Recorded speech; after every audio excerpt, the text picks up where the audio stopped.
இந்த டிபேட்டோட தலைப்பு வந்து என்னன்னு கேட்டிங்கன்னா, ஜுடிஷியல் அப்பாயின்மெண்ட்ஸில் லெஜிஸ்லேச்சரோடைய இன்டர்ஃபரன்ஸ் தேவையா இல்லையா, ஃபார் அகெயின்ஸ்ட். ஆமாம், ஜுடிஷியல் அப்பாயின்மெண்ட்ஸில் வந்து லெஜிஸ்லேட்டிவ் இன்டர்ஃபரன்ஸ் தேவை அப்படின்னு சொல்லி ஒரு குரூப்பு, இல்லை தேவையில்லை அப்படின்னு ஒரு குரூப்பு. இவங்க 2 பேருக்குள்ள ஆர்குமெண்ட்டு. இதில் நிறைய ஜஸ்டிஸ், நிறைய ஜட்ஜுகள், அதுக்கப்புறமா நிறைய முன்னணி லாயர்ஸ் எல்லாருமே ஆர்கியூ பண்ணியிருக்காங்க. நான் என்ன பண்ணுறேன்னு சொன்னால், பிரதானமாக இருக்கிற 2-3 பேர் எடுத்துக்கிறேன். ஒருத்தர் வந்து ஆமாம் இன்டர்ஃபரன்ஸ் கண்டிப்பாக தேவைன்னு சொல்கிறவர் வந்து சுப்பிரமணிய சாமி, ரொம்ப பிரபலமான நபர். அவர் நமக்கு ஒருத்தர். இல்லை லெஜிஸ்லேட்டருடைய இன்டர்ஃபரன்ஸ் தேவையில்லை அப்படின்னு ஆர்கியூ பண்ணுறது வந்து ஜே சாய் தீபக் அவர்கள். இவங்க 2 பேரோட ஆர்குமெண்ட் மட்டும் நான் பிரதானமாக சொல்லி இந்த வீடியோ நம்ம பார்க்க போகிறோம். அதுக்கப்புறம் இது பெரிய டிபேட், கிட்டத்தட்ட 2 மணி நேரம் டிபேட் நடந்திருக்கு. ஹைலி இன்டெலெக்சுவல், ரொம்ப டீப்பாக, ரொம்ப ஆழமாக, ரொம்ப அழகான ஒரு டிபேட்டு, அறிவுபூர்வமான ஒரு டிபேட். எனக்கு இது முழுசாக பேசணும்னு ஆசை. இன்றைக்கி இந்த வீடியோவில் நம்ம என்ன பண்ணுவோம்னா, சுப்பிரமணிய சாமி அவர்கள் பேசினதையும் ஜெயசாய் தீபக் அவர்கள் பேசினதை பற்றி மட்டும் நம்ம தமிழில் பார்ப்போம். இது ஃபுல்லாக இங்கிலீஷில் நடந்த டிபேட்டு. நான் முடிஞ்ச வரைக்கும் என்ன பண்ணுறேன்னு சொன்னால் தமிழில் சொல்ல முயற்சி பண்ணுறேன். அந்த 2 மணி நேரம் இதை பேசுகிறது நான் கம்ப்ளீட்டாக டீட்டெயில்டாக இன்னொரு வீடியோவில் நான் ஷேர் பண்ணுறேன். இது உங்களுக்கு ஆர்வம்னா நீங்கள் வீடியோ ஃபுல்லாக பாருங்கள். அவ்வளோ மணிமணியான பாயிண்ட்ஸ் எல்லாருமே டிஸ்கஸ் பண்ணியிருந்தாங்க. நான் உங்கள் மணியின் கோபி, நீங்கள் பார்த்துட்டு இருக்கிறது பாசிட்டிவ் பாலிடிக்ஸ். ஒருவேளை நம்ம சேனலில் நீங்கள் சப்ஸ்கிரைப் பண்ணால் பார்த்துட்டு இருக்கீங்கன்னா சப்ஸ்கிரைப் பண்ணி பெல் ஐக்கான் கிளிக் பண்ணிக்கோங்க. ஸோ நான் அடுத்தடுத்த போகிற வீடியோஸ் உங்களுக்கு வந்து சேரும். ஸோ முதல்ல இந்த தலைப்பை மட்டும் நான் எக்ஸ்பிளைன் பண்ணிடுறேன். மொத்தமாக இப்போ நம்ம நாடை வந்து நாட்டில் வேலை நடந்துட்டு இருக்கிறது, அதாவது நாடோட தூண் அப்படின்னு பார்த்தோம்னா நம்ம வந்து 3 சொல்லுவோம்னு வச்சுக்கோங்களேன். ஒன்று வந்து ஜுடிஷியரி, அதாவது நீதித்துறை. இன்னொன்று வந்து லெஜிஸ்லேட்டிவ், அதாவது சட்டங்களை வந்து இயற்றக்கூடிய நபர்கள், அதாவது பொலிட்டீஷியன்ஸ், ரெப்ரசன்டேட்டிவ்ஸ் ஆஃப் பீப்புள், மக்கள் பிரதிநிதிகள். சாரி, நான் அப்படியே இங்கிலீஷ் வந்துடுது. ஸோ இது வந்து 2வது. 3வது வந்து எக்ஸிக்யூட்டிவ்ஸ். அவங்க வந்து பியூரோக்ராட்ஸ் எல்லாருமே, அதாவது அரசாங்க ஊழியர்கள் சொல்லலாம். இவங்க 3 பேர் தான் வந்து நாட்டை இயக்கிட்டு இருக்காங்க. அப்புறமா ஜேர்னலிஸ்டம்லாம் வந்து இன்னொன்றுலாம் சொல்கிறாங்க இல்லையா. இப்போ இந்த 3 மட்டும் இருக்குது. நீதித்துறை, அப்புறம் வந்து சட்டம் ஏற்றக்கூடிய மக்கள் பிரதிநிதிகள், அப்புறம் அரசாங்க ஊழியர்கள்னு வச்சுக்கலாம். நான் ரொம்ப லேமன் லாங்குவேஜ்லேயே சொல்கிறேன். முழுசாக பார்க்கணுன்றவங்க நான் டிஸ்கிரிப்ஷனில் அந்த வீடியோ லிங்க் ஷேர் பண்ணிடுறேன். இப்போ ஃபுல்லாக பாருங்கள். இப்போ ஒரு வரலாறு நான் சொல்லிடணும்னு சொன்னால், சுதந்திரத்துக்கு அப்புறமா ஒரு நீதிபதியை, அதாவது உயர்மட்ட நீதிபதியை வந்து எப்படி பதவி கொடுப்பாங்கன்னு சொன்னால், எப்படி அப்பாயின்ட் பண்ணுவாங்கன்னு சொன்னால், பிரசிடென்ட் வந்து என்ன பண்ணுவாருன்னா, எக்ஸிஸ்டிங் சுப்ரீம் கோர்ட் ஜட்ஜு கிட்ட கன்சல்ட் பண்ணிவிட்டு பிரசிடென்ட் அப்பாயின்ட் பண்ணுவார். அதாவது யாருன்னு கேட்டிங்கன்னா சீஃப் ஜஸ்டிஸ் ஆஃப் இந்தியாவை, சிஜேஐ. இதுதான் வந்து சுதந்திரத்திலிருந்து 1993 வரைக்கும் இந்த நடைமுறை இருந்திருக்கு. 1993 ஒரு 9 நீதிபதிகள் சேர்ந்து பிரசிடென்ட் வந்து என்ன பண்ணுறாருன்னா, அவர் தான் முடிவு எடுக்கிறார். ஃபைனல் அத்தாரிட்டி யார்கிட்ட இருக்குன்னா பிரசிடென்ட் கிட்ட தான் இருக்குது. அப்போது அது வந்து கன்சல்டேஷன் தான் யார்கிட்ட பண்ணணும்னா, எக்ஸிஸ்டிங் ஜட்ஜஸ் கிட்ட, சுப்ரீம் கோர்ட் ஜட்ஜு கிட்ட கன்சல்டேஷனாக பண்ணணும். கன்சல்டேஷனா ஒரு கலந்துரையாடல் தான். கலந்துரையாடல்னா ஒரு அறிவுரை கேட்டுக்கலாம், அவ்வளோதானே ஒழிய அவங்க சொல்கிறவங்கள தான் பிரசிடென்ட் அப்பாயின்ட் பண்ணணும்னு கம்பல்சரி கிடையாது. அப்போ யார்கிட்ட தான் பவர் இருக்குன்னா, பிரசிடென்ட் கிட்ட தான் பவர் இருக்குது. அது வந்து சரி கிடையாது. ஏன்னு சொன்னால், ஒரு இண்டிபெண்டன்ஸ் இல்லை, ஒரு தனி இது இல்லை. அதனால் ஜட்ஜே தான் முடிவு பண்ணணும் அப்படின்னு சொல்லிட்டு முடிவெடுக்கிறாங்க. 3 நீதிபதிகள் சேர்ந்து என்ன பண்ணுறாங்கன்னா, கொலீஜியம் அப்படின்னு ஒரு சிஸ்டம் முடிவு பண்ணி, அந்த நீதிபதிகள் எல்லாமே சேர்ந்து நீதிபதிகளை அப்பாயின்ட் பண்ணுற வேலை வந்து அந்த நீதிபதிகளோட அமைப்பே, கொலீஜியம்ங்கிற அமைப்பே வந்து முடிவு பண்ணும். அதோட டெக்னிக்கலிட்டிக்கு நம்ம உள்ளே போனோம்னு வச்சுக்கோங்களேன்.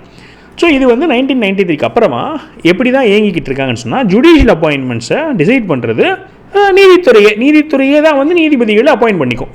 இதுதான் 1993 அப்புறமா இருக்கக்கூடிய வழிமுறை. இப்போ 1993 2026 வரைக்கும் இப்படி தான் நடந்துகிட்ருக்கு. இப்போ என்ன கேட்குறாங்கன்னா, ஜட்ஜ் வந்து அவங்களே எப்படி முடிவு எடுத்துக்கிறாங்க. இப்போ லெஜிஸ்லேட்டிவ் இருக்காங்க, மக்கள் பிரதிநிதிகள் இருக்காங்க, இவங்க ஒரு சட்டத்தை ஏற்றுறாங்கன்னா அந்த சட்டத்தை வந்து என்ன பண்ண முடியுதுன்னா, ஜட்ஜால் அதில் ஒரு மாற்றம் ஏற்படுத்த முடியுது. அதாவது இன்டர்பிரிட்டேஷன் ஆஃப் லா. இந்த சட்டத்தை ஒழுங்காக அவங்க ஏற்றுறாங்களா, ஒழுங்காக ஏற்றலையான்னு சொல்லிட்டு நீதிபதிகளால் இதில் தலையிட முடியுது. எக்ஸிக்யூட்டிவ் மேலேயும் நீதிபதிகளால் தலையிட முடியுது. இப்படி எல்லாராலையும் ஒருத்தர் தலையிட முடியுது இல்லையா.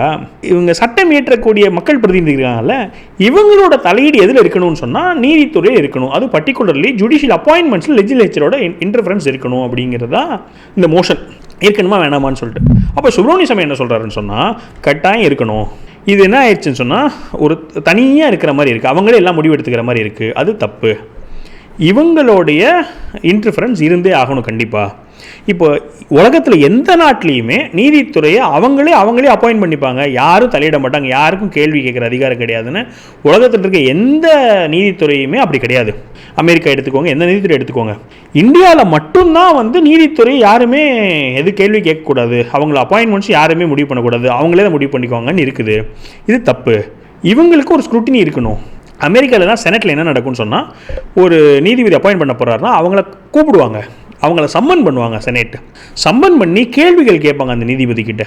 அவங்கள வந்து நல்லா விசாரிப்பாங்க. அதுக்கப்புறம் தான் அவர் அப்பாயிண்ட் பண்ணுவாங்க.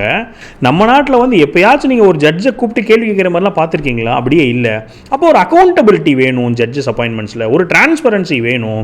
அதனால் இது கண்டிப்பாக வேணும்னு சொல்லிட்டு சுப்பிரமணிய அவர்கள் அறிவு பண்ணுறாரு. அவர் என்ன சொல்கிறாருன்னா, ஏற்கனவே வந்து லெஜிஸ்லேச்சருக்கு ஒரு இருக்குது. எப்படி இருக்குன்னு சொன்னால், ஜட்ஜஸை இம்பீச் பண்ண முடியும். இப்போ கூட நம்ம பார்த்தோம் ரீசெண்டாக வந்து, இது சுப்பிரமணிய அவர்கள் சொல்கிறேன், நான் சொல்கிறேன், திருப்பரங்குன்றத்தில் வந்து ஒரு தீர்ப்பு நடந்துச்சு. ஜஸ்டிஸ் சுவாமிநாதன் அவர்கள் தீர்ப்பு கொடுத்துருந்தாங்க. அந்த தீர்ப்பு இவங்க நிறைவேற்ற மாட்டேன்னு சொன்னாங்க. அப்போ இவங்க என்ன பண்ணுறானுங்கன்னா, நிறைவேற்றாமல் ஜஸ்டிஸை இம்பீச் பண்ணணும்னு சொல்லி ஒரு மோஷன் கொண்டு வந்தாங்க. அது வந்து ஃபெயில் ஆயிடுச்சுன்னு வச்சுக்கோங்களேன். ஸோ ஜட்ஜை இம்பீச் பண்ணுறதுக்கு லெஜிஸ்லேட்டிவ் பவர் இருக்குல்ல, ஒரு நீதிபதியை விளக்குறதுக்கு பவர் இருக்குல்ல. அப்போ அப்பாயின்ட் பண்ணுறதுக்கே நீங்கள் வந்து பவர் இருக்கக்கூடாதுன்னு சொல்கிறீங்க. அப்பாயின்ட் பண்ணுறதுக்கு பவர் இருக்கணும், அப்பாயின்ட் பண்ணுறதுக்கு இன்டர்ஃபரன்ஸ் இருக்கணும்னு சொல்லிட்டு அறிக்கை பண்ணுறாரு. அவர் கடைசியில் என்ன சொல்கிறாருன்னு சொன்னால், இண்டிபெண்டன்ஸுக்கும் ஐசோலேஷனுக்கு வித்தியாசம் இருக்குது அப்படிங்கிறாரு. அதாவது ஒரு தனித்துவம் கிடையாது இண்டிபெண்டன்ஸுக்கு. சாமி சரணம், எனக்கு கரெக்டான வார்த்தை வரமாட்டேங்குது தமிழில். சுதந்திரம்னு சொல்லலாம், சுதந்திரமாக ஃப்ரீடம் போயிடுது. தனித்துவம்னா யூனிக்னஸ் வந்துடுது. இண்டிபெண்டன்ஸுக்கான வார்த்தை தெரியலன்னு வச்சுக்கோங்களேன். அவ்வளோ தூரம் இங்கிலீஷ் கலப்படம் ஆயிடுச்சுன்னு நினைக்கும் போது வருத்தமாக தான் இருக்குது. அப்போ இண்டிபெண்டன்ஸுக்கும் ஐசோலேஷன் வித்தியாசம். ஐசோலேஷன்னா வந்து தனிமைப்படுத்தப்பட்டது. அப்போ இப்போ இருக்கிறது எப்படி இருக்குன்னா, இண்டிபெண்டன்ஸ் கிடையாது. இப்போ இருக்கிறதுக்கு பேர் தனிமைப்படுத்தப்படாது. அவங்க தனிமைப்படுத்திக்கிட்டாங்க, யாரும் வரக்கூடாதுன்னு சொல்லி ஐசோலேட் ஆகிக்கிட்டாங்க. அது தப்பு.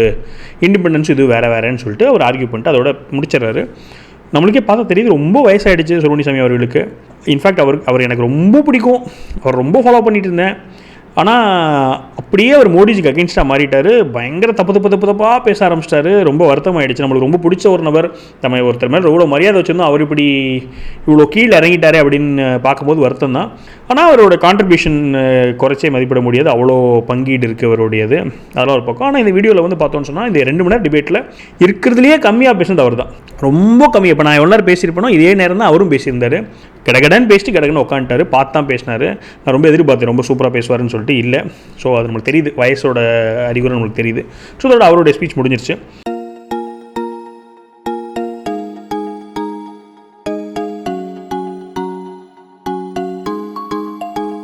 அதுக்கப்புறமா ஜெயசாய் தீபக் அவர்கள் பேசுகிறாங்க.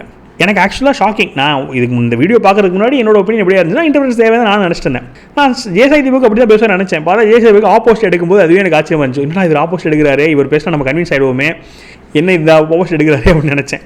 அவர் பேசுகிறார், என்ன பேசுகிறாருன்னு சொன்னால், முதல் விஷயம், இந்த இன்டர்ஃபரன்ஸ்னால் என்னன்னு ஃபஸ்ட் நம்ம முடிவு எடுக்கணும். 2 எடுத்துக்கலாம். ஒன்று வந்து கன்கரன்ஸ், இன்னொன்று கன்சல்டேஷன். இப்படி 2 வார்த்தை இருக்குது. கன்கரன்ஸ்னால் உங்களோட அனுமதி பெறுறதுக்கு பேர் கன்கரன்ஸ். கன்சல்டேஷன்னா உங்களோட அறிவுரையை பெற்றுக்கிறதுக்கு வந்து கன்சல்டேஷன் பேர்.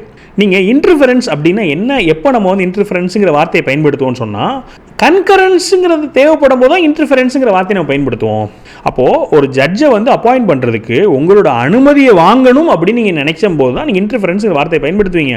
அப்போ நான் என்ன புரிஞ்சுக்கிறேன்னா, லெஜிஸ்லேச்சரோட அனுமதியோடு தான் ஒரு ஜட்ஜி அப்பாயிண்ட் பண்ணப்படணும் அப்படிங்கிறது தான் உங்களோட மோஷனோட நோக்கம் நான் புரிஞ்சுக்கிறேன். அப்படி இருக்கவே கூடாது. உங்களோட அனுமதியை பெற்று தான் ஒருத்தர் ஜட்ஜ் அப்பாயிண்ட் பண்ணணும்னு சொன்னால் அது நல்லதில்லை, அது ஆரோக்கியமானது இல்லை. அப்போ உங்களோட தலையீடு ரொம்ப ஜாஸ்தி ஆகிடும். அது இருக்கக்கூடாது. இப்போ வந்து மக்களுக்கு ஜுடிஷியரி மேலே ஒரு நம்பிக்கை இருக்குது. எக்ஸிக்யூட்டிவ் தப்பு பண்ணாலும் சரி, லெஜிஸ்லேட்டிவ் உங்கள் மக்கள் பிரதிநிதி தப்பு பண்ணாலும் சரி, மக்களுக்கு இன்னும் நம்பிக்கை இருக்குது. என்ன நம்பிக்கை இருக்குன்னா, நம்ம நீதித்துறைக்கு போனால் நீதி கிடைக்கும் நம்பிக்கை இருக்குது. இந்த மாதிரி பண்ணிட்டீங்கன்னா அந்த நம்பிக்கையை நீங்கள் வந்து குலைச்சிருவீங்க. அதனால் இன்டர்ஃபரன்ஸ் இருக்கவே கூடாது அப்படின்னு சொல்கிறார். சொல்லிட்டு இன்னொன்று சொல்கிறாரு, எந்த நாட்டிலையுமே அப்படி இல்லை, அமெரிக்காவில் இல்லை அப்படிலாம் சொல்கிறீங்கன்னா, என்னோட தாழ்மையான கருத்து என்னென்னு கேட்டிங்கன்னா, இந்த அமெரிக்காவோட, நியூசிலாண்டோட, ஆஸ்திரேலியாவோடலாம் கம்பேர் பண்ணுறது நிறுத்துங்க. நம்மளுக்கு அவங்களுக்கும் பயங்கர கேப் இருக்குது. அங்கெல்லாம் மெச்சூர்டு டெமோக்ரஸி. நம்ம நாட்டில் வந்து இன்னும் அது டெமோக்ரஸி இன்னும் முழுமை அடையலை. இப்போவும் நீங்கள் வந்து ஒரு பாக்கெட் பிரியாணி வாங்கி கொடுத்து ஒருத்தரோட ஓட்டை வந்து வாங்க முடியும். அப்படி இருக்கிற ஒரு சூழ்நிலையில் இப்போ நீங்கள் வந்து டெமோக்ரஸி அந்தளவுக்கு மெச்சூர் ஆகாமல் இருக்கும்போது நீங்கள் இதையும் கம்பேர் பண்ணி அங்கே இப்படி பண்ணுறாங்க இப்படி பண்ணுறாங்கலாம் சொல்லாதீங்க, அப்படி நடக்காது அப்படிங்கிறாரு. என்ன சொல்கிறாருன்னா, இப்போவே ஏற்கனவே ஒரு ஜட்ஜ் அப்பாயிண்ட் பண்ணும்போது ஒரு செக்யூரிட்டி த்ரெட்டு தான் இருக்கா, அந்த மாதிரிலாம் வந்து இன்டெலிஜென்ஸில் இருந்து எக்ஸிக்யூட்டிவ்லேருந்துலாம் ஒரு ரிப்போர்ட்லாம் கொடுப்பாங்க. ஆல்ரெடி ஏதோ நடந்துட்டு தான் இருக்குது. எதுவுமே சுத்தமாக சம்மந்தமே இல்லாமலாம் ஜட்ஜ் அப்பாயின்ட் பண்ணுறாங்கன்றத நான் ஒத்துக்க மாட்டேன் அப்படின்றத சொல்லிட்டு, நீங்கள் இன்டர்ஃபரன்ஸ் நீங்கள் சொல்கிறத மீன் பண்ணுறது வந்து கன்கரன்ஸ் தான் நீங்கள் எதிர்பார்க்குறீங்க, அது வந்து கூடாது அப்படிங்கிறாரு. அப்புறம் சொல்கிறாரு, நம்ம இப்போ ஜுடிஷியல் அப்பாயின்மெண்ட்ஸ் பற்றி பேசுகிறோம், இதுக்கு கொஞ்சம் ரிலேட்டடாக வேறு என்ன இருக்குது நம்ம நாட்டில் உள்ள அமைப்புன்னு பார்த்தீங்கன்னா, எலெக்ஷன் கமிஷன் வந்து இதுக்கு கொஞ்சம் ரிலேட்டடான அமைப்பு. அதில் எலெக்ஷன் கமிஷனர் ஆஃப் இந்தியா இருக்கார் இல்லையா, அவர் வந்து சுப்ரீம் கோர்ட் ஜஸ்டிஸுக்கு ஈக்குவலண்ட்டான ஒரு போஸ்ட்டு. அப்படியே கம்பேர் பண்ண முடியாது, பட் கொஞ்சம் பக்கத்தில் வருது. அதில் வந்து சேஷன் இருக்கார் இல்லையா, அவர் ஒரு வாக்கியம் சொல்லியிருந்தார். என்ன சொல்லியிருந்தாருன்னா, நான் வந்து employee of India, I am not employee of government of India அப்படின்னு சொல்லி வார்த்தை சொல்லியிருப்பார். அவர் இந்தியாவோட வேலைக்கு இருக்கிறவர், இந்தியா அரசாங்கத்துக்கு வேலைக்கு இல்லைன்னு சொல்லி சொல்கிறார். அப்போது அரசாங்கத்தையும் நாட்டையும் தனியாக பிரித்து பார்க்குறாரு. இதே மாதிரியான பார்வை தான் நான் வந்து ஜுடிஷியல் அப்பாயின்மெண்ட்ஸ்க்கும் நான் சொல்லணும்னு நினைப்பேன். அப்போது அரசாங்கம் இருக்குது, லெஜிஸ்லேச்சர் இருக்கு, அவங்களுக்கும் ஜுடிஷியல் அப்பாயின்மெண்ட்ஸுக்கு கேப் இருக்கணும். இவங்க நாட்டுக்கு கான்ஸ்டியூஷனுக்கு இருக்கணுமே ஒழிய லெஜிஸ்லேச்சருக்கு இவங்க இன்டர்ஃபரன்ஸ் இருக்கக்கூடாது அப்படின்னு சொல்லி சொன்னார். அப்புறம் முக்கியமான ஒரு பாயிண்ட் சொன்னார், நம்ம நாட்டிலேயே யார் மேலே அதிகமான கேஸ் ஃபைல் பண்ணப்படுதுன்னு கேட்டிங்கன்னா, த மோஸ்ட் லிட்டிகியஸ் பார்ட்டி யாருன்னு கேட்டிங்கன்னா கவர்மெண்ட்டு தான். அப்போ கவர்மெண்ட்டு மேலே தான் அதிகமான கேஸ் ஃபைல் பண்ணப்படுது. லெஜிஸ்லேட்டிவ் மேலே, கவர்மெண்ட்டோட ரெப்ரஸன்டேட்டிவ்ஸ் தான் இவங்கெல்லாம். அப்படி யார் மேலே நீங்கள் கேஸ் போடுறீங்களோ அவங்க மேலே தான் தீர்ப்பு கொடுக்கணும் ஜுடிஷியல்ஸ். அப்போது நீங்கள் அவங்க 2 பேர்த்துக்கு வந்து பவர் கொடுத்துட்டிங்கன்னா கான்ஃப்ளிக்ட் ஆஃப் இன்ட்ரெஸ்ட் வந்துடுது.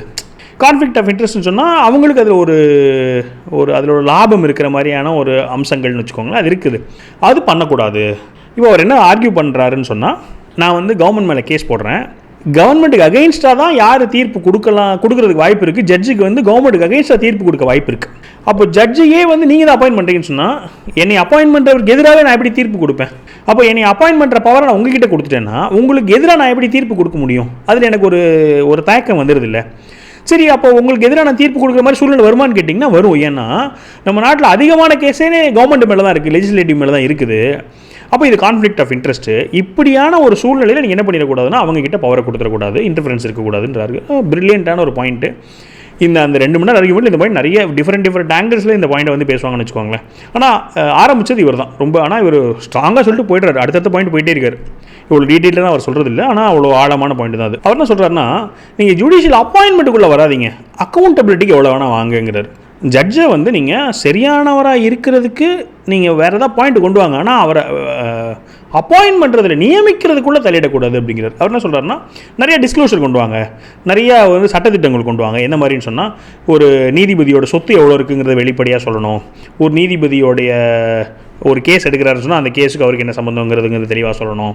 அந்த மாதிரி நீங்கள் எவ்வளோ வேணால் அந்த நீதிபதி மேலே நம்பிக்கை ஜாஸ்தி பண்ணுறதுக்கு என்ன வேணால் நீங்கள் கொண்டு வாங்க, ஆனால் அவரோட நியமனத்தில் கை வைக்காதீங்க அப்படிங்கிறதான் வந்து இவருடைய ஒரு முக்கியமான பாயிண்ட்டு. எனக்கு வந்து அவர் சொன்ன பாயிண்ட்டில் ஒரு சிலர் இந்த சொத்து வெளிப்படையாக காமிக்கணும் நீதிபதிக்குன்னு சொல்லி சொன்னார். எனக்கு ஒரு முக்கியமான பாயிண்ட் என்ன இதில் பண்ணணும்னு ஆட் பண்ணணும்னு எனக்கு ஆசைன்னு கேட்டிங்கன்னா, அது அப்புறமா சொல்லியிருப்பாங்க. இந்த நீதிபதிகளுக்கு வந்து நீதிபதியோடைய டேர்ம் இருக்குல்ல, அவங்களோட காலம், அந்த நீதிபதி காலம் முடிஞ்சதுக்கப்புறமா அரசாங்க பதவிகள் கொடுக்கக்கூடாதுங்கிறது என்னுடைய ஒரு புரிதல்னு வச்சுக்கோங்களேன். அது டைரெக்டாக அப்போ அதுக்கு ஆசைப்பட்டே அவங்க போடுற மாதிரி ஆகிடுதில்ல. இன்னும் ஒரு சில கமிட்டிக்கு அவங்க ஹெட் பண்ணுறது, ஒரு சில அந்த மாதிரி இருக்கிறதுங்கிறது வேறு. ஆனால் அரசாங்க பொறுப்புகளே கொடுக்குறாங்கிறது வந்து எனக்கு கான்ஃப்ளிக்டாக இருக்கிற மாதிரி இருக்குது. அப்போது இன்னொரு முக்கியமான பாயிண்ட் சொன்னார் ஜே சைதிவேக் அவர்கள். என்ன சொன்னார்னு சொன்னால், நீங்கள் அரசாங்கத்துக்கு மேலே கேஸ் போடுற ஒரு நபராக யோசிச்சு பாருங்கள். அரசாங்கத்துக்கு மேலே கேஸ் போடுறீங்க, அப்போ அரசாங்கத்துக்கு எதிராக உங்களுக்கு சப்போர்ட்டாக நீதிபதி வந்து உங்களுக்கு ஆர்டர் கொடுக்கணும்னு ஆசைப்படுறீங்க. அந்த நீதிபதி அவர் தான் அப்பாயின்ட் பண்ணாருன்னு யோசிச்சு பண்ணி பாருங்கள், உங்களுக்கு தப்பு, ஆமாம் அவங்களை இவர் அப்பாயின்ட் பண்ணக்கூடாதுன்னு உங்களுக்கு புரிஞ்சிடும் அப்படிங்கிறார். இது ஒரு கற்பனை பண்ணி பார்க்க சொல்கிறார் சாய்தீபக். இன்னொன்று என்ன கற்பனை பண்ணி பார்க்க சொல்கிறாருன்னு சொன்னால், நீங்கள் ஒரு அரசாங்கத்துக்கு சப்போர்ட்டராக இருப்பீங்க, நீங்கள் இன்னொரு அரசாங்கத்துக்கு எதிராக இருப்பீங்க. இப்போ நீங்கள் பிஜேபி சப்போர்ட்டாக இருந்தீங்கன்னா காங்கிரஸ் யோசிச்சு பாருங்கள், காங்கிரஸ் சப்போர்ட் இருந்தால் பிஜேபி யோசிச்சு பாருங்கள், அப்படி ஆப்போசிட் யோசிச்சு பார்த்துக்கோங்க. அவங்க ஜட்ஜ் அப்பாயின்ட் பண்ணுறதுக்கு அவங்களோட வேலை இருந்ததுன்னா எப்படி இருக்கும்னு நீ யோசனை பண்ணி பாருங்கள் அப்படிங்கிறார். அப்போ உங்களுக்கு வந்து இப்போ நீங்கள் வந்து பிஜேபி சப்போர்ட்டர் இருக்கிறதுனால நீங்கள் வந்து இன்ஃப்ளூயன்ஸ் இருக்கணும்னு நினச்சிக்காதீங்க அப்படிங்கிறத சூப்பராக சூக்ஷமாக சொல்லியிருப்பார்.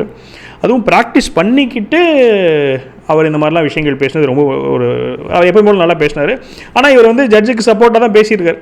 அப்போ நான் கூட நினச்சேன் இவர் வந்து ப்ராக்டிஸ் பண்ணிக்கிட்டே அகேன்ஸ்டாக பேசினா கொஞ்சம் ரிஸ்கி அப்படின்னு நினச்சேன். பட் அவருக்கு சப்போர்ட்டாக தான் பேசியிருந்தார். ஆனால் வெறும் சப்போர்ட்னு கிடையாது, நிறையா ஃபேக்சுவலாக பேசியிருக்காரு. நம்ம அந்த பாயிண்ட்ஸ் வந்து டீட்டெயிலாக பார்த்தோம். இதுவுமே வந்து அவருடைய அந்த ஓப்பனிங் ஸ்டேட்மெண்ட் மாதிரி பேசியிருக்கிறாரு. அதுக்கப்புறமா நிறையா மக்கள் மத்திய அந்த ஹவுஸ்லேருந்து நிறையா கேள்விகள் கேட்பாங்க, அதுக்கு அவர் வந்து பதில் சொல்லுவார். மற்ற பேனல் மெம்பர்ஸ்லாம் பேசுவாங்க, அதுக்கு இவர் வந்து கவுண்டர் கேள்விகள் கேட்பார். இவர் பேசினதுக்கு ஒரு கவுண்டர் கேள்வி கேட்பாங்க. இந்த மாதிரி நிறைய டிஸ்கஷன் நடக்கும். இப்போ நான் சொன்னது வந்து முதல்ல ஆரம்பித்து கொஞ்சம் நேரம் வந்து பேசினது, அதுக்கப்புறம் 2 மணி நேரம் அந்த டிஸ்கஷன் போயிருக்கும். ரொம்ப டீப்பாக போயிருக்கும். இப்போ நான் சொன்னதே இன்னும் நம்ம ஆர்கியூ பண்ணிட்டே போகலாம்ல. ஏன் இன்டர்ஃபரன்ஸ் இருக்கணும், ஏன் இன்டர்ஃபரன்ஸ் இருக்க வேணாம், நம்ம ஆர்கியூ பண்ணிட்டே இருக்கலாம்ல. ஒருத்தங்களுமே வந்து ரொம்ப டாப் லெவல் ஆளுங்க, நல்ல அட்வான்ஸ்டு சுப்ரீம் கோர்ட் அட்வொகேட்ஸு, அப்புறம் முன்னாள் நீதிபதிகள், இவங்கெல்லாம் தான் பேசியிருப்பாங்க. ஆனால் நம்ம வீடியோ வந்து இப்போ ஆல்ரெடி ஒரு 15 நிமிஷம் இருக்கும். முக்கியமாக எல்லாத்துக்கும் பிரபலமாக தெரிஞ்சது சாய் தீபக் அவர்களும் சுப்ரமணிய சாமி அவர்களும். அப்புறம் மேக்ஸிமம் மேஜர் பாயிண்ட்ஸை கவர் பண்ணிட்டோம்னு வச்சுக்கோங்களேன். அதாவது பொதுமக்கள் தெரிஞ்சுக்க வேண்டிய பாயிண்ட்ஸ் நம்ம கவர் பண்ணிட்டோம். உங்களோட கருத்து என்ன? நான் வந்து கொஞ்சம் என்ன சொல்ல, அந்த 2 மணி நேரம் வீடியோவை சொல்லிவிட்டு நான் என்னோட கருத்தை சொல்கிறேன். அந்த வீடியோ நான் எப்படி பண்ணலான்னா பப்ளிக்காக போஸ்ட் பண்ண வேணான்னு பார்க்குறேன். ஏன்னா ரொம்ப டெக்னிக்கலாக இருக்கும், அதனால் எல்லாத்துக்கும் அதை கொடுக்க வேண்டாம். அதை நான் மெம்பர்ஸ் ஒன்லி வீடியோவாக போடுறேன். ஸோ யாருக்கு ஆர்வம் இருக்கோ மெம்பர் ஆகிட்டிங்கன்னா பெட்டர் தான் நினைக்கிறேன். ஏன்னா என்ன நினைக்கிறேன்னு சொன்னால், இந்த மாதிரி ரொம்ப தியரிட்டிக்கலாவோ இல்லாட்டி ரொம்ப கோராக போகிற வீடியோஸ்லாம் பப்ளிக்காக போட வேணாம். அதுக்கு வியூஸ் இல்லாமல் அது சேனலையும் பாதிக்க வேண்டாம். அது மெம்பர்ஸ் ஒன்லியாக போட்டுருவோம். ஆர்வம் இருக்கவங்க அதில் பண்ணிடலாம். சொன்னால் அதில் என்ன பண்ணியிருக்கேன்னா, அந்த மெம்பர் இதுக்கு வந்து மினிமமாக தான் போட்டிருக்கேன். So anybody can easily join. So ஆர்வம் இருக்குன்னு சொன்னால் நீங்கள் மெம்பராகி அந்த வீடியோ ஃபுல்லாக பாருங்கள். நான் கூடிய சீக்கிரத்தில் அதை நான் போஸ்ட் பண்ணுறேன். அது ரொம்ப பெரிய வீடியோ, அதை போஸ்ட் பண்ணுறேன். இந்த டாபிக் உங்களுக்கு இப்போ நான் பேசுறது உங்களுக்கு பிடிச்சிருந்துச்சா? உங்களோட கருத்து என்ன? நீங்கள் என்ன நினைக்கிறீங்க? இன்டர்ஃபரன்ஸ் இருக்குன்னு நினைக்கிறீங்களா, இருக்கக்கூடாதுன்னு நினைக்கிறீங்களா? உங்களோட கமெண்ட்ஸ் கண்டிப்பாக பதிவு பண்ணுங்கள். நான் கண்டிப்பாக எல்லாத்தையும் படிச்சுட்டு தான் இருக்கேன். ஸோ மேலும் ஒரு பாசிட்டிவ் பாலிசி வீடியோ சந்திக்கிறேன். வணக்கம்.